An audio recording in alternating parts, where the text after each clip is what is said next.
Hello, my name is Jefreda+Brown, and I am CEO of Brown Accounting Solutions, LLC. I am your financial and business compliance expert. Brown Accounting Solutions, we provide financial and business compliance services for small to medium-sized businesses and the self-employed. What I want to talk to you today about is the keys to winning federal contracts.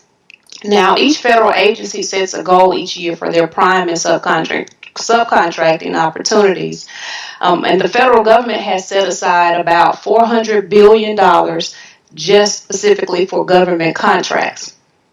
And with the goals that each agency sets up, and also the federal government as a whole, they've already set up specific set-asides, which are your women-owned small businesses, your small disadvantaged businesses, small businesses, service-disabled veteran-owned small businesses, and HUB Zone or 8A certified businesses.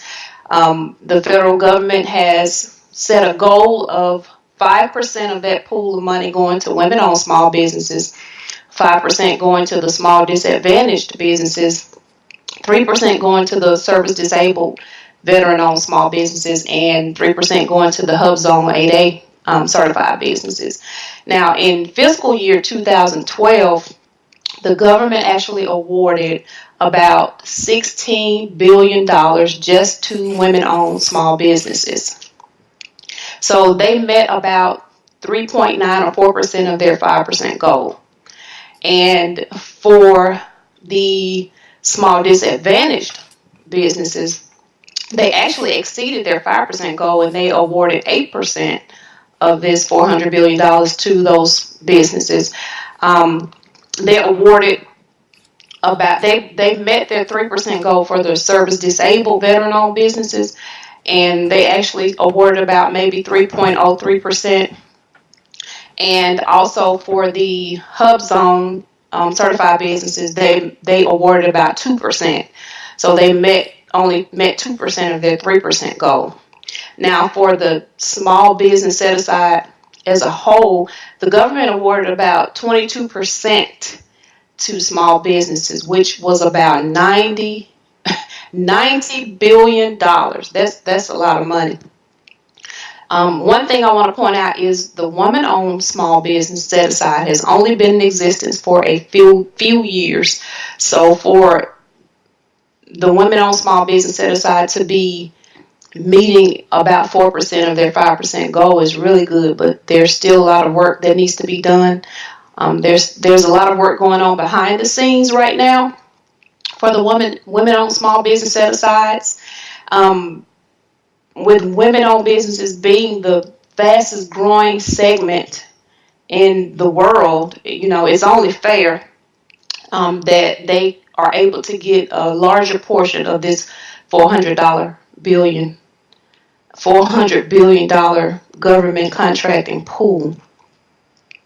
Now, one of the things that I want to do, with me being a former senior auditor with the Department of Defense, the Defense Contract Audit Agency, I'm very familiar with what the government looks for on the government contracting side, and what can help you and what can hurt you as a contractor. So what I want to do is I want to be able to help more small businesses, no matter what set aside you fall under, as long as you're a small business, to tap into this wonderful world of federal contracting opportunities out there.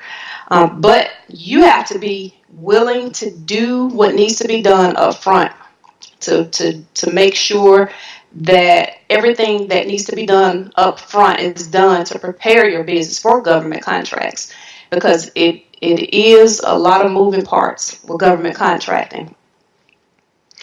There are different federal contracting regulations that you have to be aware of and you have to learn and be familiar with.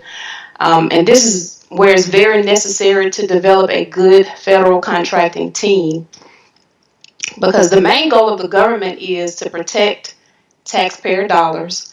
Another goal that they have is they want to provide funding to small businesses so that you can grow, and also so that you can create more jobs, because we know that small businesses are the backbone of America. So the government wants to make sure that they're providing ways for you to grow and also to provide more jobs for the economy.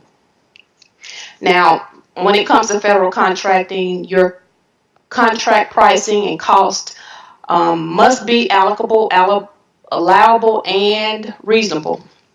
And you must have adequate and compliant internal controls and accounting systems. And these systems have to be able to accumulate, allocate, and report government costs the way that these federal regulations stipulate, which is FAR, which is your Federal Acquisition Regulations, DFARS, which is the Defense Federal Acquisition Regulations, CAS, which is your cost accounting standards, and there are other government acquisition regulations as well. There's even a specific set of regulations if you are a nonprofit seeking government opportunities. So this means that your pricing and your contract costs are always under the magnifying glass. So they definitely need to be right up front. If you can get a government contract for your business, I mean, it can make your business just simply explode. So if you think about it, how do you think a lot of these huge companies got to where they are today? They did it through federal contracts. And the good thing about federal contracts is it provides consistent income. Like, for instance, if you get one federal contract, you may have a contract that has a base year and it may have 3, 4, or 5 optional years. So that means that contract continues on for several years. So you're getting this guaranteed income coming in as long as you're performing on that contract each month from the government. I want to point out too that the government buys products and services just like we do as consumers. The government needs things like paper clips. The government needs people to help them develop cost-saving strategies. The government wants people to provide professional development training to civilian workers who are maybe deployed in other countries or even right here on U.S. soil. The federal government needs buildings to lease. They need real estate property. They need help with exporting and importing products. They also need innovative technology. And one thing that the government also buys, which may sound kind of funny, they will hire people to provide haircuts for soldiers. I mean, there's all types of things that the government purchases. So if you are providing a good or service that the government can buy, then you can possibly get a government contract. And I also want to point out, it doesn't matter if you are a one-person, self-employed company, or if you're a company with 300 employees or whatever. If you have a service or product that the government can purchase and you have everything prepare your company to do what needs to be done, you could possibly win a government contracts. And just a real life example, when I was with DCAA auditing government contractors, there were times when I would have to go and do an audit on a contractor, and I would be going to somebody's house. Yes, and this is somebody who may have just won $1 million contract with the government, and they're providing whatever product or service that their company produces to the government. And I'm going to their house, performing an audit. I've gone to places and perform audits. People are handing me envelopes and boxes with documents in it and things, but these people are providing this service or product and the government has purchased it from them.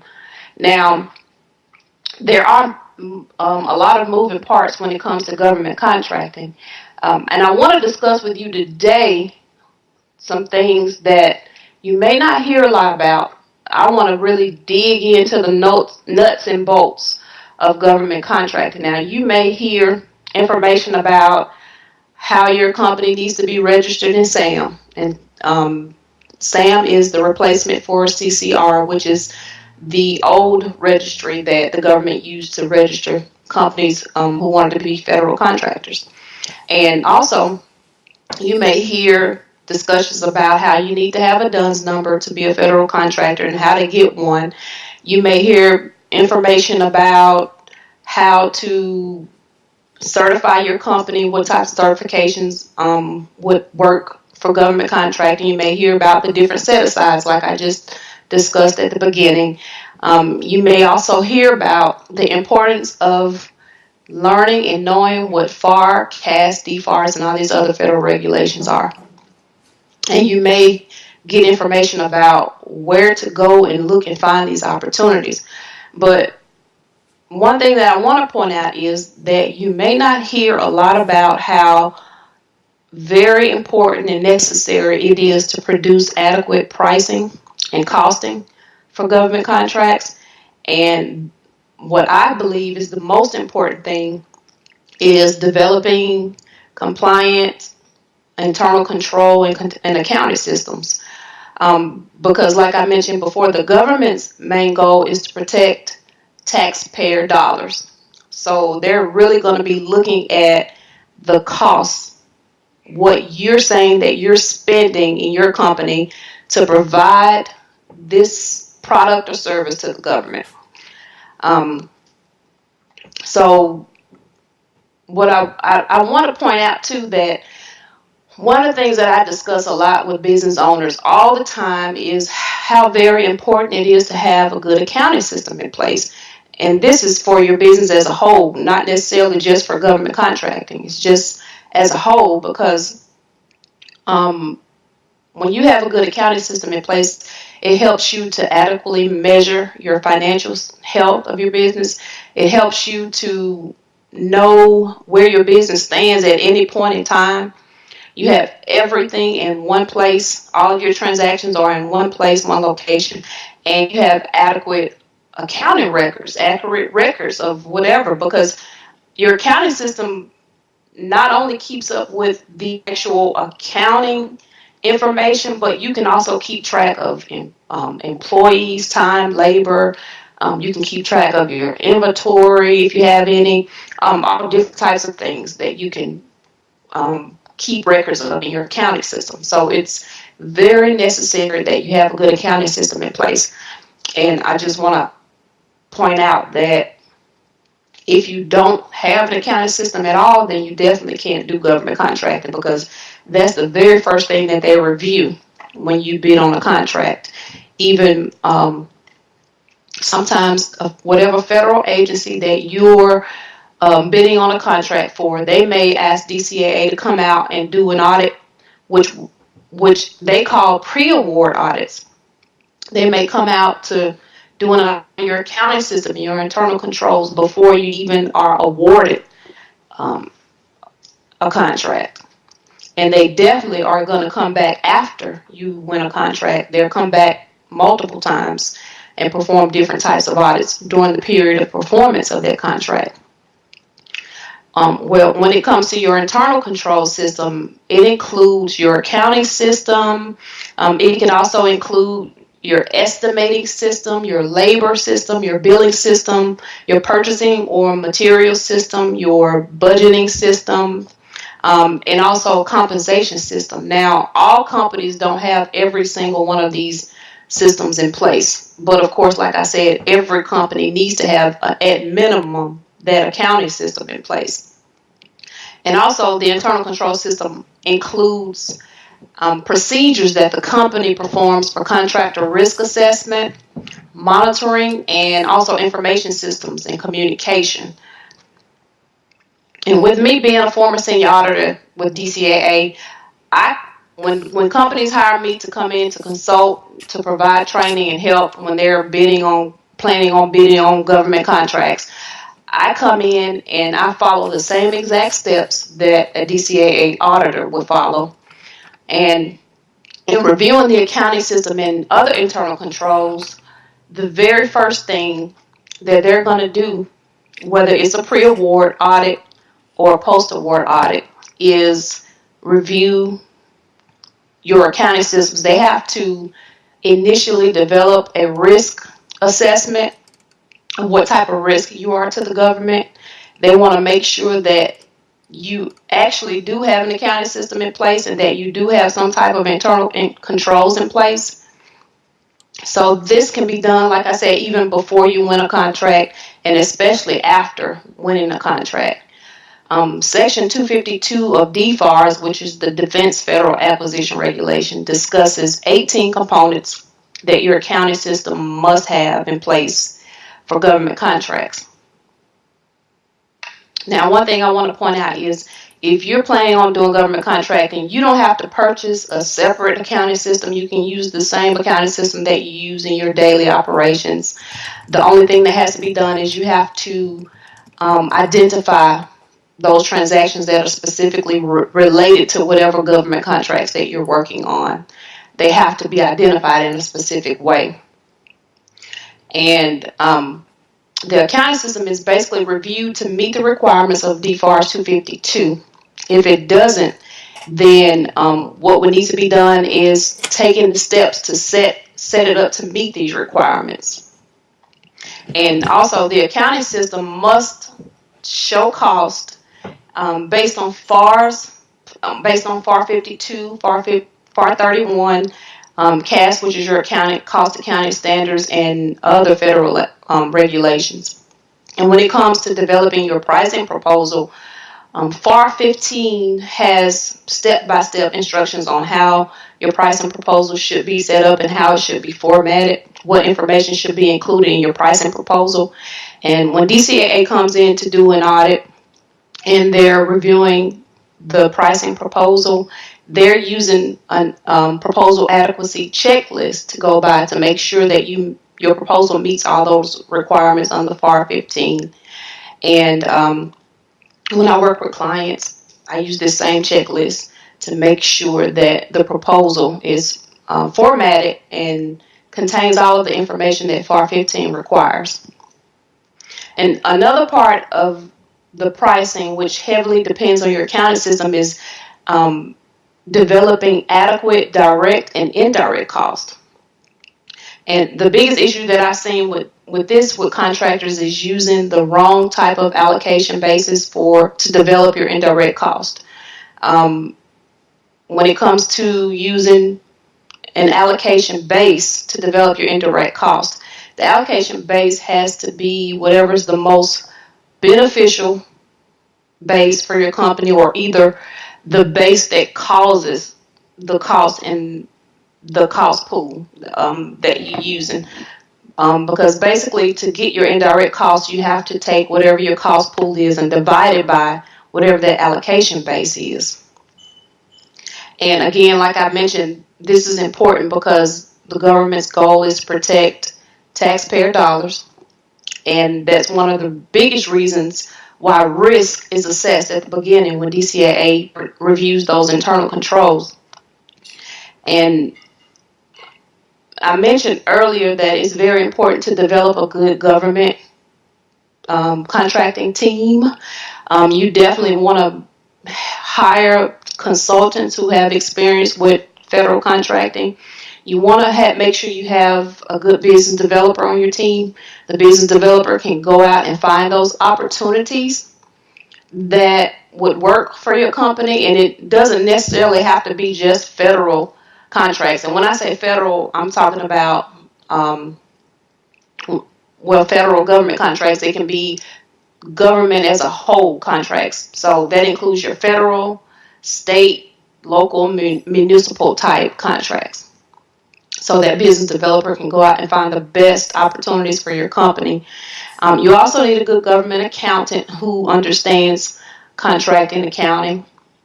You definitely want to have a good proposal writer on your team, somebody who can use the correct verbiage and put in the proposal together. And also the proposal writer works with the accountant to make sure that the pricing part of the proposal is correct. And you also would need a good admin assistant, someone who can make sure all documents are completed, make sure all your certifications are done and up to date, make sure your registration in SAM is renewed each year when it's time to renew, making sure that your company is registered for all the different vendor or supplier lists that are out there, that your that provides, that are looking for companies that provide, like yours, that provide the services or products that they're needing for their companies. And one thing I want to point out is that the government has developed what's called a mentor-protege program. So the government agencies themselves do not connect contractors with other companies who maybe want to become proteges of those companies. That's on the companies themselves to go out and find those companies who provide those opportunities. But that's another way to get into government contracting. You can gain the experience you need by partnering with a contractor who has that experience and they know what it takes to win government contracts and to keep government contracts and to get more government contracts. Also, in subcontracting is another way to get involved as well, and also partnering with other companies to form joint ventures is another way to get into government contracting. And I want to talk about some of those 18 requirements that I pointed out earlier from DFARS 252. One of the requirements is that the accounting system must have a sound internal control environment, accounting framework, and organization structure. Another important requirement for the accounting system is that it must be able to properly segregate direct costs from indirect costs. You must be able to show what costs are directly associated with a contract and which part of your indirect costs are associated with a contract. The accounting system must be able to identify and accumulate direct costs by contract. The accounting system must be able to accumulate costs under a general ledger. And we call the general ledger the heartbeat of the accounting system because that's where all of your transactions feed into. The accounting system also must have a good timekeeping system that identifies the employee's labor by intermediate or final cost objectives. And intermediate and final cost objectives are basically like projects, programs, or contracts that you have going on at the time. The accounting system also must have a good labor distribution system that charges direct and indirect labor to the appropriate cost objectives, which again are your contracts, programs, or projects you're working on. And one of the most important things that the accounting system must do is be able to identify and exclude unallowable cost. FAR Part 31, which is your contract cost principles and procedures, lists all the different types of costs that are unallowable on government contracts. Now, that doesn't mean that you can't have these costs in your company. It just means that you can't include these costs on government contracts. And this is one reason why you definitely need good written policies and procedures in place because, say, for instance, you're using QuickBooks. QuickBooks is good for government contracting up to a certain point. Is not as advanced as Deltek, SAP, Procos, and other government accounting systems. With QuickBooks, it doesn't have the capability like those other accounting systems to actually identify those unallowable costs and exclude them from those cost pools. Now, this is where it comes in that you definitely need to have good written policies and procedures in place because you need to specify in those policies and procedures how you identify these unallowable costs and how they are excluded. And you would need these policies and procedures whether you're using QuickBooks or any of the other accounting systems. But it's definitely important if you're using QuickBooks because of the fact that it's not as advanced as those other accounting systems. It is very crucial as well to have written policies and procedures in place when it comes to your labor and timekeeping to explain how labor is accumulated and reported. In discussing like segregation of duties, you don't want the same person who signs the timesheets to cut checks to the employees, those types of things. And DCAA really puts these areas under a microscope, so it's very important. And when I was with DCAA, most of the things that were reported in audit reports that had findings, At the top was labor and timekeeping. It was always something going on with labor and timekeeping, indirect rates, unallowable cost, internal control systems, billings, executive compensation. That's another issue, and also compliance with CAS, which is your cost accounting standards. These were issues contracts before I was with DCAA. They were issues while I was with DCAA, and they still continue to be issues now for DCAA and when they're doing their audits and finding these things. And again, I just want to point out that it's very important to document your policies and procedures and identifying unallowable costs and how they're excluded from government contracts that you're working on. Also, I wanted to point out that it's very important to provide adequate training. If you have employees who are going to be working on whatever is associated with your pricing or cost for government contracts, you want to make sure that you provide adequate training for those employees. Now, some of the more labor-intensive type contracts are going to require that you provide some type of training for your employees when it comes to timekeeping procedures and the labor procedures, and also making sure that those employees are doing what they're supposed to do as related to their job description. So those are some things that's like I said, not talked about a lot. You don't hear about a lot, but they are like the nuts and bolts of what you need to make sure you have in place for government contracting, because they can, if not done correctly, they can cause you to not win a contract. And if you win a contract, it could cause you to lose that contract, or either the government will fine you until you get everything compliant. They'll fine you, even take some of the money back that they've already paid you on contracts. So nobody wants that to happen. And one thing I want to tell you about is Women Impacting Public Policy, WIPP.